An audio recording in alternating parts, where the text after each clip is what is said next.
Luis Gabriel forma parte de la Asociación Colombiana de Eneagrama y le va a dar paso pues a la última ponencia que tenemos hoy en esta bella jornada de celebración del Día Mundial del Eneagrama. Yo los saludo a todos desde Bogotá y sé que Luisga está en Barranquilla, Colombia, así que Luisga, para dar paso a nuestra última ponencia, te dejo el micrófono.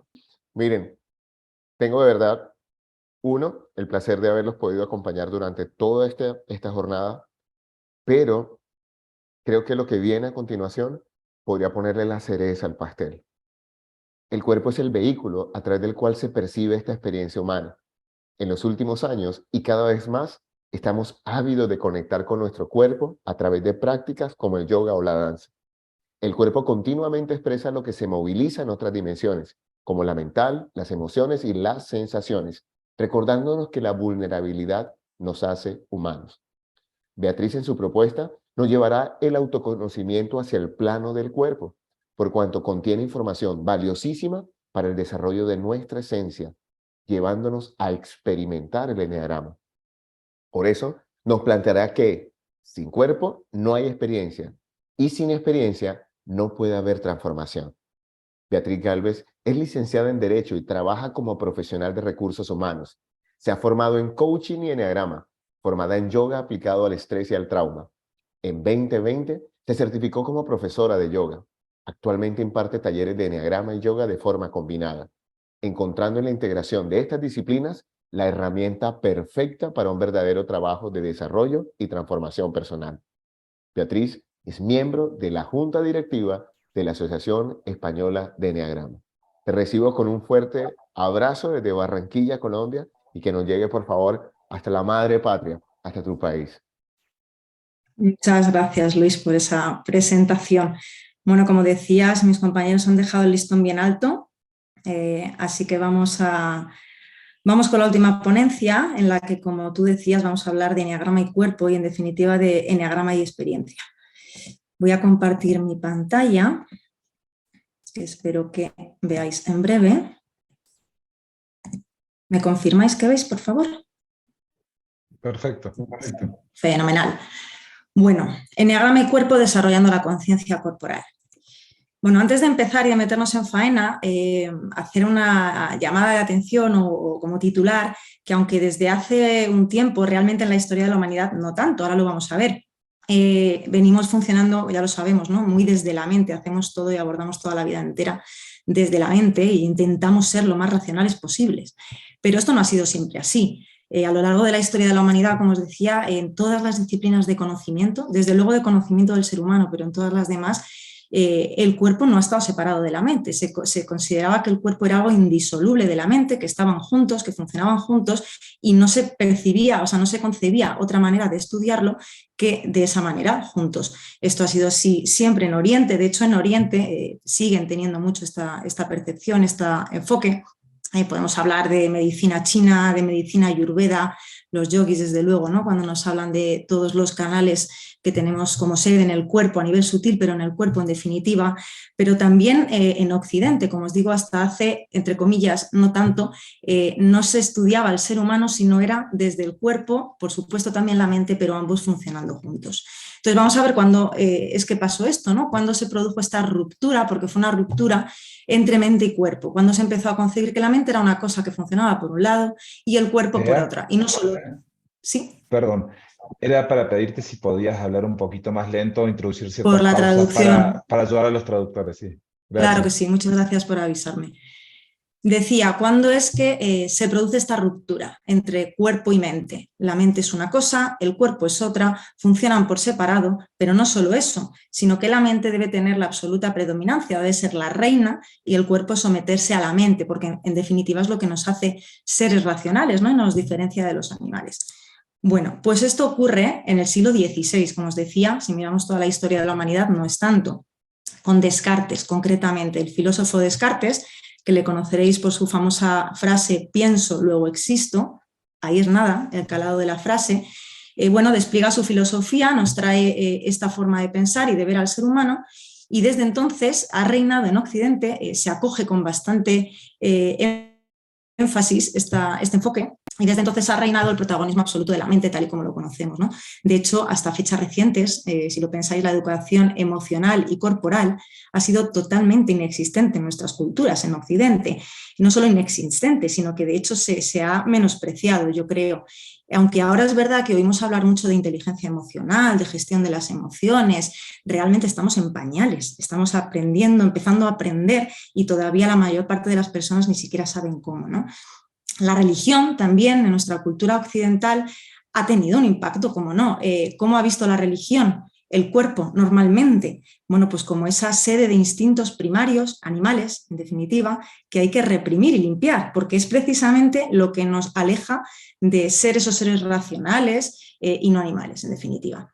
Y si vamos ya a la psicología, pues por supuesto el paradigma racionalista también ha influido, como en todo lo demás, como decíamos. La mayor parte de las corrientes psicológicas que conocemos en Occidente, podemos pensar en Freud, por ejemplo, no todas, pero la mayoría han utilizado este paradigma oriental. Intentamos afrontar el trabajo psicológico desde la mente, a través de los pensamientos, los comportamientos también, pero como derivación de los pensamientos. Y si seguimos poniendo zoom y vamos a lo que nos ocupa, también al eneagrama. La forma en la que trabajamos en el eneagrama desde el siglo pasado, cómo se ha ido desarrollando, cómo se divulga cada vez más, además, y corremos el riesgo de perder todo lo demás, es un desarrollo psicológico. Nosotros lo que conocemos del eneagrama mayoritariamente es la psicología de los eneatipos, ¿no? Y mirad lo que nos decía también Descartes. No hay nada que esté enteramente en nuestro poder más que nuestros pensamientos. Fijaos, si esto fuera así, la limitación que tendríamos, ¿no?, a la hora de transformarnos. Pero vamos con el eneagrama. Creo que todos los que estamos aquí, yo creo que la mayoría conocéis el eneagrama, otros quizá no, pero así como premisa básica creo que todos estaríamos de acuerdo en qué nos dice el eneagrama como punto de partida para trabajar con él.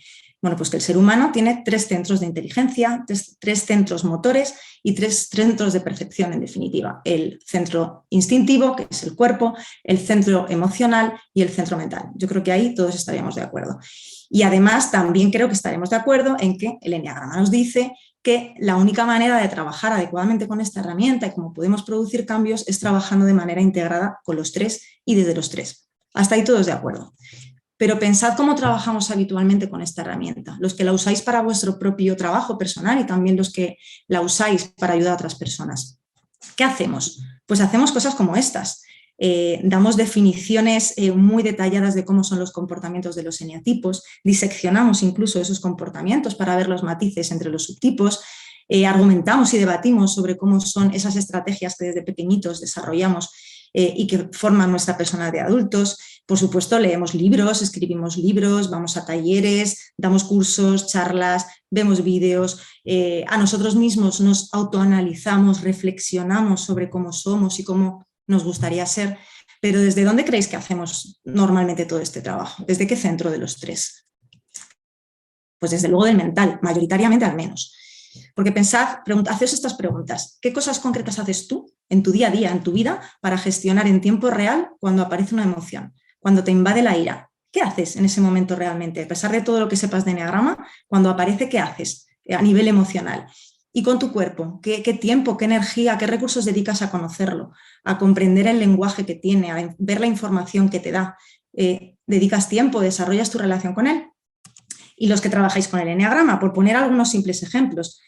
Por ejemplo, un eneatipo 1, además de explicarle a un eneatipo 1 cómo son sus patrones de personalidad, ¿sabrías darle herramientas para manejar esa ira cuando le aparece?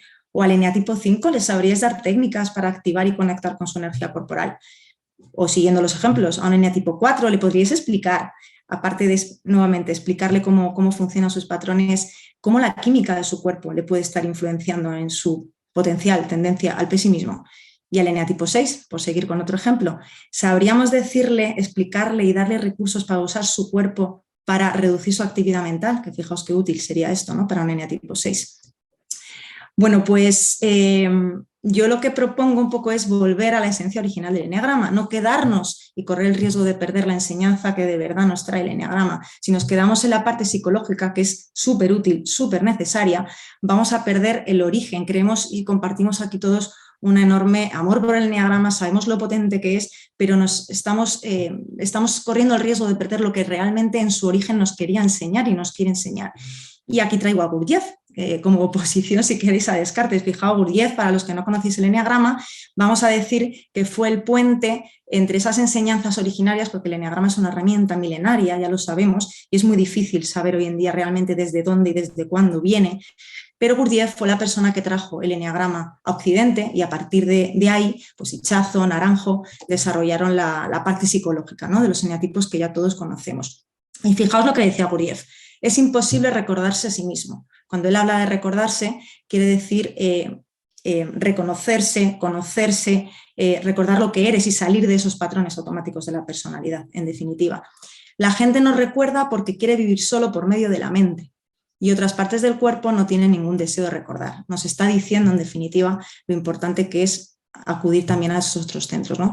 Gurdjieff, sus enseñanzas son complejas, son densas, pero por decirlo de una manera muy simplificada, también nos decía lo mismo que hemos dicho antes. Tenemos 3 centros motores, que él, ya digo, lo complicaba un poquito más, pero básicamente centro intelectual, centro visceral y centro emocional. Y lo que nos dice Gurdjieff como premisa básica, y sin esto no hay nada que hacer: o alineamos los 3 centros, o trabajamos desde los 3 centros, o nunca vamos a salir de los patrones reactivos. Vamos a estar en bucle por muchos años de terapia que hagamos, por muchos cursos a los que asistamos, nos vamos a dar contra un muro, ¿no?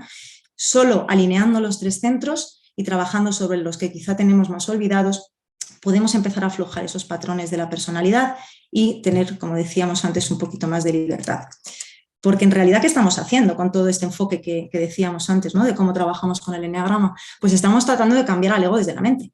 Pero es que el ego, en última instancia, es un producto de la mente. Por lo tanto, fijaos qué cosa más absurda. Queremos cambiar al ego sin sacar al ego de la ecuación. Entonces, la propuesta que traigo, la propuesta de hoy, es volver al cuerpo. ¿Y por qué al cuerpo? Bueno, ya estamos caminando un poquito en esto de la gestión emocional, lo hemos dicho, pero aparte es que las emociones, ahora lo vamos a ver, tienen que ver mucho con el cuerpo, ¿no? Y la propuesta es volver a escucharnos, volver a pararnos y entender cuánta información y cuánto nos puede servir en este trabajo de transformación personal. ¿Y qué es el cuerpo? Lo decía antes alguno de mis compañeros, pues el cuerpo es ese instrumento de percepción que todos tenemos, ¿no? Es el sitio donde se inicia toda percepción, toda experiencia en el cuerpo. A veces es una percepción de algo que ocurre fuera, a veces incluso es algo que está ocurriendo dentro de mí, es lo que los neurocientíficos llaman neurocepción, pero siempre se inicia en el cuerpo y además es a nivel normalmente inconsciente. Y todo eso que va ocurriendo es la suma de mis experiencias. Todo lo que yo voy viviendo, toda la realidad que yo voy interpretando va formando mis experiencias y a lo largo de los años mi identidad y, por tanto, también mis patrones de personalidad, esos que a veces no sabemos manejar. En la neurociencia, que hoy en día, gracias a Dios, está haciendo muchísimos avances en este sentido, la neurociencia ya no estudia la mente por separado. Durante muchísimo tiempo estudió el cerebro como algo aislado, que funcionaba solo y que además era como la sala de control, ¿no?, de todo el cuerpo. El cerebro mandaba y el cuerpo respondía. Ya se han dado cuenta que esto no es verdad. El cerebro y el cuerpo están funcionando de arriba a abajo y de abajo a arriba constantemente 24 horas, dándose información y uno respondiendo a la información que le da el otro. No funcionan por separado. Y fijaos lo que nos dice, que concretamente la neurociencia nos dice que no hay identidad, o sea, no hay personalidad si no hay recuerdos, si no hay memoria. Pensad, por ejemplo, en las personas con Alzheimer. Alguien con Alzheimer, ¿qué es lo que le pasa? Que pierde los recuerdos. Se apaga, digamos, esa parte del cerebro donde están almacenados sus recuerdos y pierde su identidad, no sabe quién es. Por lo tanto, sin recuerdos no hay identidad. No hay memoria, también nos dice la neurociencia, sin emoción. Es decir, no hay memoria, no hay recuerdos, me refiero a los recuerdos que forman nuestra historia personal. Obviamente podemos almacenar un montón de información neutra, recordar datos, pero eso no constituye nuestros recuerdos como historia, ¿no?, como identidad. No hay memoria sin emoción. Todo recuerdo que constituye mi historia personal está asociado a una emoción, tuvo un impacto emocional en mí. Y si no, realmente pasó desapercibido y no pasó a formar parte de mi personalidad. No hay emoción sin sensaciones corporales. Esto es súper importante. Toda emoción va acompañada, se manifiesta en el cuerpo y va acompañada de sensaciones corporales. Si no, se queda en un pensamiento. Puede haber un pensamiento, pero si no me genera una reacción corporal, es que ahí no hay una emoción. Sin la intervención del cuerpo, no hay experiencia, ya lo hemos visto, ¿no? Y sin experiencia, por tanto, no puede haber transformación. En definitiva, y como conclusión, el trabajo con el eneagrama nunca, nunca, nunca, por mucho que nos empeñemos, nos va a llevar a una transformación, al menos una que sea pues real y duradera en el tiempo, si no incorporamos el cuerpo en la ecuación, en el trabajo. Fijaos, hoy tenemos poquito tiempo, pero de manera como muy simplificada, lo que quiero es que os llevéis algunas pinceladas, algunas ideas, para que de verdad se vea, ¿no?, por qué de verdad el cuerpo es tan importante en todo esto que estamos hablando, ¿no? Bueno, aquí tenéis, en la slide anterior habéis visto un dibujito del cerebro con algunas de las partes que tiene. Vamos a hablar de la amígdala, que es la parte emocional, del hipocampo, que es donde se almacena toda esta memoria. Pero ¿cómo funciona este flujo de información que os decía antes entre cuerpo y cerebro? Bueno, como decíamos, toda percepción se inicia en el cuerpo. El cuerpo recibe una información y esa información, que por cierto es totalmente neutra, esto ocurre en micromilésimas de segundo y además es inconsciente para nosotros, para nuestro cerebro o esa parte racional del cerebro. La información se entra en el cuerpo y por esos canales ascendentes, por todo nuestro sistema nervioso, llega al cerebro. En concreto llega a una parte que es el tálamo, el hipocampo, y de ahí pasa a la amígdala. La amígdala, seguro que casi todos habéis oído hablar de ella, es esa parte del cerebro que ante esa información que llega pone el juicio de valor. Pone el me gusta, esto que me llega, esta información, me gusta o no me gusta. ¿Es agradable o es desagradable?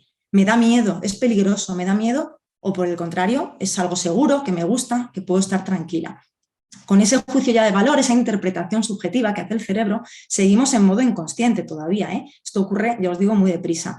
La información vuelve a bajar al cuerpo ya con ese juicio de valor y entonces el cuerpo reacciona ante esa información ya con juicio de valor, como os decía. ¿Y qué ocurre? Si la información que llega es esto es peligroso, me da miedo, se empiezan a desencadenar una cantidad de procesos en el cuerpo y sigue siendo inconsciente enormes. Desde la química, pues probablemente voy a generar un montón de cortisol en microsegundos, mis músculos, sí. Vamos a verificar esta información del cuerpo. Vamos a tomar una respiración profunda para que el cuerpo lo reciba y para que nuestras traductoras descansen un segundo. Esta energía de esta mujer es increíble, ¿sí o no? Súper contagiosa, pero ahora ustedes van a ver la diferencia cuando lo que hago es activar el cuerpo. Te invito a una respiración profunda, de esas que no suenan y que son profundas y que cogen el tálamo, hipotálamo y la amígdala y la liberan. Y nuestras amigas traductoras en este momento también toman una respiración profunda y lo sueltan. Ahora, vamos a el ello. Cuerpo. Eso es, muy bien. Gracias, Beatriz. Tu energía es contagiosa. Pero te lo pone por acá. Hablas perfecto. Un abrazo, querida. Muchas gracias. Eso va con segundas.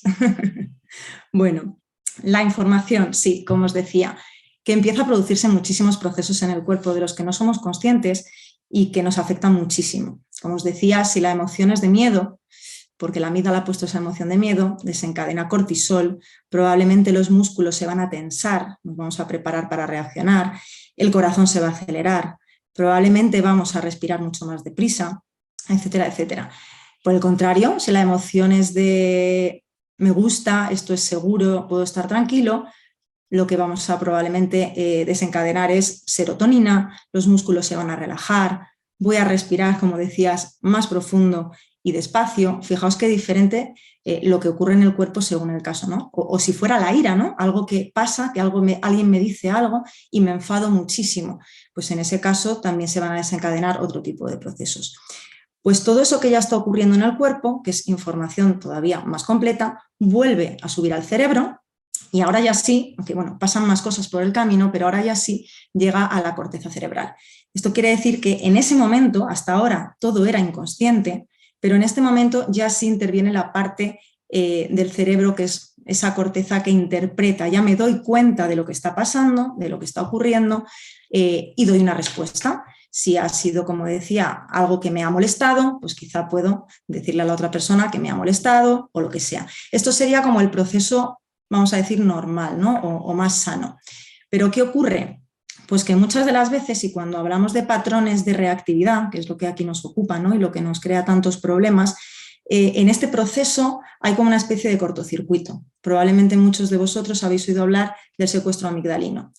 ¿Qué es esto del secuestro amigdalino? Porque es literal. Hemos dicho que la información entra en el cuerpo, llega al cerebro, pasa a la amígdala y la amígdala da el juicio de valor. Pues cuando esto también tiene que ver con el sistema nervioso. Cuando el sistema nervioso y la amígdala interpretan que lo que está ocurriendo es muy intenso, por ejemplo, vamos a poner el ejemplo del miedo. Ocurre algo que yo interpreto que es súper peligroso para mí y la amígdala da esa información. Que probablemente, por cierto, eso va a ocurrir porque muchas veces en mi pasado he interpretado que ante situaciones de determinado tipo me dan miedo o son peligrosas. Y estos son los patrones, lo voy repitiendo, ¿no? En ese momento la amígdala lo que hace es tomar el control, literalmente, para el flujo de información, para que no pueda llegar a la parte racional, y lo que ocurre es que todo ese proceso que hemos dicho se desencadena, pero a lo bestia, ¿no? Y el cuerpo y nosotros, en definitiva, vamos a reaccionar, no a responder. Por eso pasa esto de, es que estaba tan enfadado que es que no sabía ni lo que decía, ¿no? No me controlaba. Pues es un poco esto. Y cuanto más repetimos esto, por cierto, esto es el refuerzo de los patrones. Cuanto yo más caigo en funcionar así, más refuerzo en mi sistema nervioso, en mi cerebro, que esa es la reacción adecuada y más lo voy a hacer. Y esto es el reforzamiento de patrones. Y si hablamos en términos de eneagrama, pues la pasión dominante es la que nos domina y una y otra vez caemos en lo mismo. Y mirad qué cosa tan interesante también ha demostrado la neurociencia. El periodo refractario. El periodo refractario es la cantidad de tiempo que pasamos en ese estado de secuestro. Puede ser 1 minuto, pueden ser 5 minutos o pueden ser 10 horas. Pero mientras que estamos ahí, dominados por la emoción, totalmente secuestrados, nuestro cerebro y nuestro sistema, en definitiva, no va a dejar entrar ninguna información, ningún elemento que no sea aquello que confirme lo que nosotros estamos sintiendo. Es decir, si estoy interpretando que hay algo muy peligroso o que una persona me quiere hacer daño y siento mucho miedo y me voy a querer defender, y a lo mejor porque lo estoy asociando con cosas que he vivido en el pasado, da igual que ahí, en esa situación real, en el presente, haya elementos que me digan que no, que en ese caso no es lo mismo que me pasó o que realmente puedo estar tranquilo. En ese periodo de tiempo yo no voy a dejar entrar esa información. Hasta que no desactivo ese secuestro amigdalar, no soy capaz de ver de otra manera. Y esto obviamente, como os digo, se va reforzando. Esto ocurre desde el sistema nervioso, es esto que conocemos todos de los patrones de lucha, huida, congelación cuando nos activamos. Y qué deciros, podríamos estar hablando horas que si nos vamos a cada uno de los eneatipos, cada uno desarrollamos patrones de reactividad distintos, con lo cual cada vez que lo vamos repitiendo, en nuestro cuerpo se está somatizando todos estos procesos. El cuerpo aprende que la manera rápida de reaccionar, normalmente para defendernos, para sobrevivir, es esa y no otra. Nos estamos quedando sin opciones. Fijaos, la ventana de tolerancia también es un término que usa la neurociencia. Lo que nos dice es que cuanto más repetimos esto, nuestra ventana de tolerancia ante el mismo tipo de información se disminuye cada vez más. Por eso quien reacciona habitualmente con la emoción de la ira y lo repite y el cuerpo aprende que esa es la respuesta, ante el más mínimo estímulo de algo que le moleste, va a reaccionar con ira. Entonces, bueno, ¿qué os parece si los patrones de personalidad quizá se cocinan y se alimentan desde el cuerpo? Y todo esto es lo que nos va ocurriendo, ¿no? Entonces, la propuesta de trabajo es hacer este trabajo desde abajo hacia arriba. Tenemos que trabajar desde la parte racional también, tenemos que conocer nuestros patrones, analizarnos, leer libros, por supuesto, pero nos estamos olvidando de algo muy importante. ¿Qué tal si conocemos esto que ocurre en el cuerpo, aprendemos el lenguaje de nuestro propio cuerpo, nos habla para que cuando ocurren estas cosas, ese proceso que es inconsciente y que es muy rápido, podemos intervenir en ese momento antes de que el patrón se active y podemos hacer cosas para pararlo. Y repitiendo además esto, vamos cambiando nuestros patrones. Y bueno, ahí me diréis, ¿cómo hacemos esto? ¿Qué técnicas hay? Bueno, hay muchas, ahora mencionaremos algunas, pero toda técnica, todo enfoque de trabajo que quiera llevar a cabo este trabajo con el cuerpo de manera adecuada, de manera útil, tiene que tener 2 ingredientes. y los dos tienen que estar. Son la atención plena y la respiración consciente. Y también es la neurociencia la que nos lo dice. La neurociencia de un tiempo a esta parte se ha vuelto loca porque está pudiendo medir en laboratorios, está pudiendo ver cerebros de personas, ¿no? Cómo cuando hacen este tipo de ejercicios el cerebro cambia, se activan diferentes partes. Las personas que observan las sensaciones de su propio cuerpo cuando aparecen las emociones, solo por el hecho de pararte, cuando estás empiezas a reconocer que aparecen esas sensaciones, te paras, respiras y te limitas a observarlas, por supuesto sin juicio, sin entrar en la parte de me gusta, no me gusta, me siento mal, me siento bien, porque entonces es la amígdala la que está empezando a tomar el control. Si yo paro eso, solo observo sin ningún tipo de juicio, lo que han medido en laboratorios es que la amígdala se apaga y que la corteza prefrontal, la que puede dar una respuesta adecuada ante lo que está ocurriendo, se fortalece a medida que voy repitiendo este tipo de ejercicios. De hecho, hay una cosa muy bonita que se ve en algunas diapositivas, son como fotos, ¿no?, de cerebros, que cuando alguien está haciendo este ejercicio, la amígdala, como os he dicho, se apaga, literalmente se apaga y el cerebro se queda como en silencio, ¿no? Y es cuando aparecen las sensaciones que todos conocemos, ¿no?, de calma, de paz, etc. Imaginaos si esto lo repitiéramos todos los días, el patrón nuevo que empezamos a desarrollar. Y la respiración consciente. Sin respiración consciente no podemos hacer este trabajo. La respiración consciente es la que nos ancla al cuerpo y nos permite hacer esta observación. Si no, nos vamos a los pensamientos de nuevo. Y técnicas, os decía, pues hay muchas. Lo que tienen en común son que todas tienen estos dos elementos. De hecho, cada vez hay más técnicas y más creativas y combinadas entre ellas, pero en definitiva la base del trabajo es este. Atención plena, mindfulness y respiración. Podemos utilizarla que a cada uno nos venga mejor. Yoga, pranayama, que son técnicas de respiración concretamente, bioenergética, cualquiera de ellas, ¿no? Entonces, como esto, bueno, deciros como mensaje final, que aunque estamos aquí hablando del cuerpo y yo os traigo esta propuesta, que no se nos olvide que la clave de todo este trabajo es un trabajo consciente desde los 3 centros, de manera integrada, como os decía antes.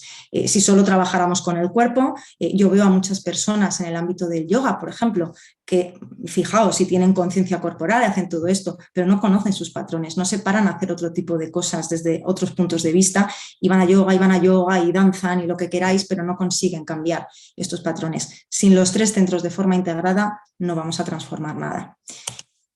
Pues vamos a poner en práctica la conciencia corporal. Lo que quiero que hagáis va a ser un ejercicio muy sencillo y va a ser cortito. Es que os pongáis de pie en casa, donde estéis. Si me podéis ver a mí de pie, aunque me veáis de cintura para arriba es suficiente. Que además después de 4 horas sentados creo que nos va a venir muy bien. Y cerrar un segundito los ojos. Ahora los vamos a volver a abrir. Va a ser muy sencillo, como os digo. Quedaos de pie, cerrar los ojos y tomad 3 respiraciones profundas.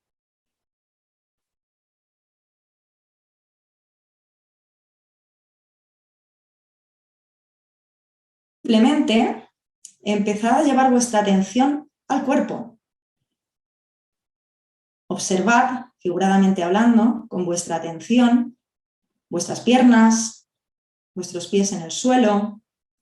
Quizá podéis notar cómo el cuerpo se balancea un poquito. Esto ocurre todo el rato que estamos de pie, en realidad. El cuerpo está intentando buscar su equilibrio sobre la superficie. Observad vuestros brazos. ¿Cómo estás? ¿Cómo te encuentras ahora mismo? ¿Podrías decir que estás tranquilo? ¿Estás agitado? A lo mejor estás cansado. ¿Tienes sueño? ¿Tienes hambre? ¿Cómo estás? ¿Y cómo sabes que estás así? ¿Qué información ahora mismo hay en ti que te está diciendo eso? ¿Estás cansado? ¿Que estás activo? ¿Que quizá quieres moverte? ¿Hay alguna sensación corporal que te lo esté diciendo o cómo lo sabes? Y ahora vas a abrir los ojos y creo que me veis bien. Lo que vamos a hacer es con las 2 manos, nos vamos a empezar a dar golpes desde la cintura hasta más o menos el comienzo del cuello, con intensidad, ¿eh? No os vais a hacer daño seguro, pero fuertecito. Para arriba, para abajo, también el brazo, la mano, por delante, por detrás, con intensidad. El brazo por dentro, por fuera, El hombro también. La base del cuello. Volvemos a bajar con las dos manos. Por delante, por el lado, el costado. También por detrás. Bajar hasta la cadera. ¿No golpes en la cadera? Vamos con energía. Otra vez por el brazo. Otra bajada más. Y paramos.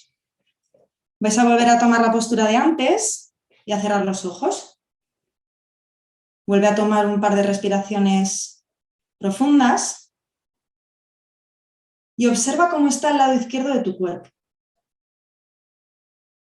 Lleva atención a tus piernas, tus brazos, a tu brazo, en este caso al que hayas dado los golpecitos, a tu pecho, y sigue respirando.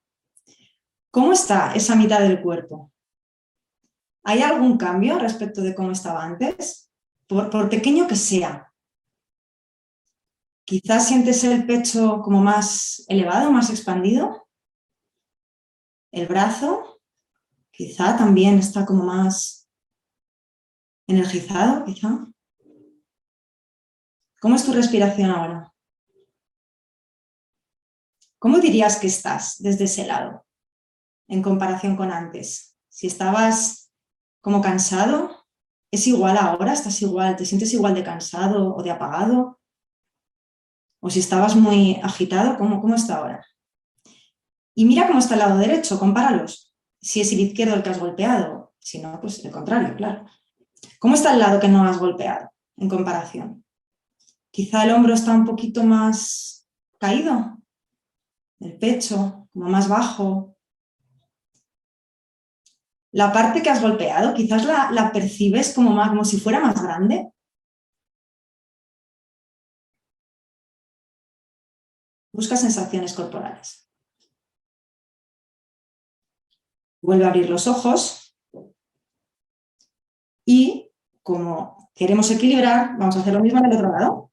Vamos con fuerza. Esto es tapping.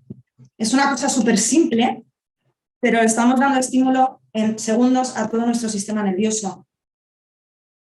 Para arriba, para abajo, llegada hasta la base del cuello, el brazo. No se os olvide la mano.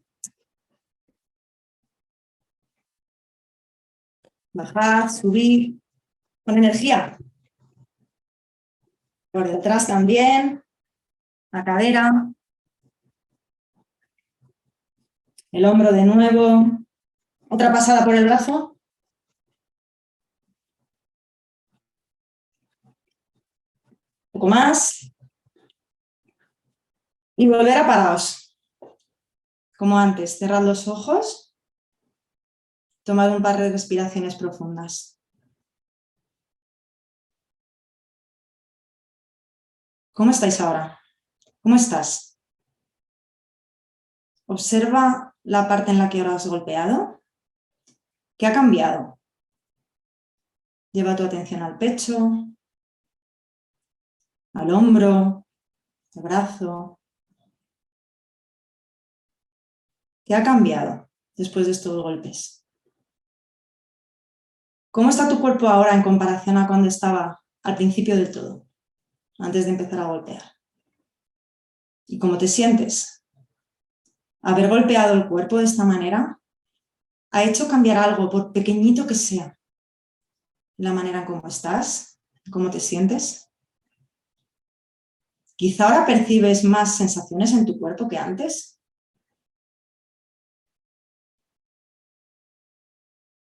Quieras, puedes abrir los ojos y os podéis sentar.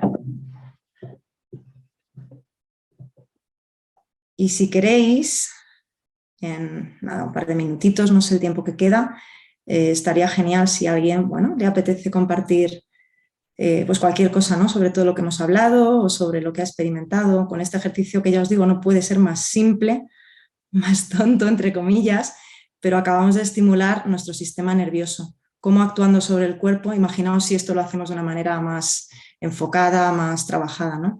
Lo que se puede producir a medio y largo plazo. Mila, tienes la mano levantada. Bueno, agradecerte. Primera vez que hacía el tapping, o sea, había oído, pero fabuloso. Me encantó cuando separaste, o sea, hiciste la pausa entre un brazo y el otro, porque, wow, yo vi un cambio, pero gigantesco. Al revés de lo que tú decías, o sea, el golpeé, al contrario, se bajó la... Y el otro estaba como rígido, más hacia arriba, ¿no? Porque, claro, a cada eneatipo seguramente le funciona de manera distinta, ¿no? Entonces, como yo tengo la energía más tensa, más rígida, he estado todo el día también en clases frente al Zoom, entonces he notado la diferencia increíble, increíble, de verdad. Me fascinó tu clase. Muchas gracias, Mila. Sí, mover el cuerpo, o sea, directamente puede cambiar nuestro estado del sistema nervioso. Si estamos apagados, decaídos, o si por el contrario estamos muy agitados, haciendo cosas con el cuerpo, solo con eso, con los ingredientes que os he dicho, podemos activar o desactivar algunas partes del sistema nervioso y otras. Entrar en calma, en conexión, o activarnos y entrar en alerta, lo podemos manejar nosotros. Pero claro, hay que estar atentos, hay que saber interpretar cómo estamos y desde ahí trabajarlo. Gracias. A ti.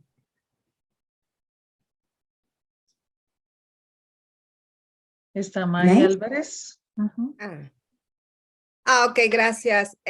Pues yo compartir, yo lo sentí tal cual como nos fuiste Eu guiando. senti assim como você foi guiando, e a parte que eu não massageei, eu senti a parte que eu massageei mais expansiva, mais ampla. Eu tenho uma Revelador para que ella misma se active sin que necesite tanta movilidad. É verdade que tenho dificuldade nas pernas e vou claramente passar-lhe este exercício. Hablé muy rápido, pero estaba preocupada por el tiempo. Todavía te quedaron 5 minutos, imagínate. Bueno. Si alguien más quiere, ahí está Paulette. Bea, me encantó, me encantó, me encantó. Yo trabajo mucho con el cuerpo, pero nunca había visto una explicación tan clara y encontré salvaje la explicación de cómo va bajando y cómo va subiendo la información. O sea, realmente te pasaste. Muchísimas, muchísimas gracias. Fascinante. Ya te estoy siguiendo en Instagram. Sí. A ti, Paulette. Sí, esto es clave, la neurociencia está loca con esto. De hecho, bueno, habréis oído hablar de la información del intestino. También están descubriendo las canales que van de cerebro a intestino y que de verdad para nada el cerebro es el que rige. En este caso puede ser incluso al revés, hablan del segundo cerebro, ¿no? En el intestino. Se está empezando a investigar hasta el útero en las mujeres. O sea, muchísimas cosas que ocurren en el cuerpo mandan información al cerebro y el cerebro es el que reacciona, el que interpreta, pero antes pasan muchas cosas en las que podemos intervenir.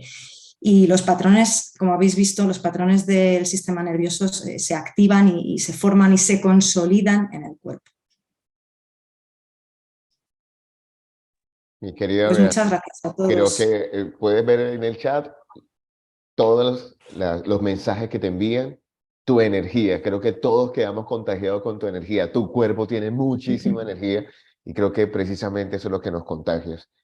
Y efectivamente, como lo dijimos antes de empezar, cada listón se iba poniendo más arriba. Afortunadamente, el cierre energético, imagínate, cuando normalmente la energía tiende en estas últimas sesiones a bajar, tú nos has puesto en la energía lo más arriba posible. Nuevamente te mando un abrazo desde el cielo de Barranquilla, Colombia, y a todas las personas que hoy se conectaron para precelebrar el Día Mundial del Eneagrama. En una semana, 27 de mayo, estaremos celebrando el Día Mundial del Eneagrama. Para aquellos que por primera vez empiezan a sintonizar con esta herramienta, con esta sabiduría, miren todo lo que tiene para ofrecernos. Para quienes hemos recorrido apenas un poquito del camino, nos invita a seguir profundizando. Vea, a partir de este momento, todo encuentro o entrenamiento de eneagrama que haga tendrá que incluir el cuerpo. No podremos hacer un nuevo descubre propósito, no podremos hacer una nueva intervención de eneagrama donde no hagamos esto que nos invitaste a hacer. Cómo respira el 1, cómo respira el 2, cómo respira el 3. Y si alcanzamos a respirar, cómo respiramos los 7. Y voy a recoger esto que la neurociencia nos tiene locos, como bien nos propones. Atención plena y respiración. Atención plena y respiración. Pero creo que la mayor invitación que nos hace Beatriz Gálvez el día de hoy es: volvamos al cuerpo. Porque en el cuerpo hay mucha más filosofía que en todos los libros que se han escrito en la humanidad. En tu cuerpo hay mucha más filosofía que en todos los libros que se han escrito en la humanidad.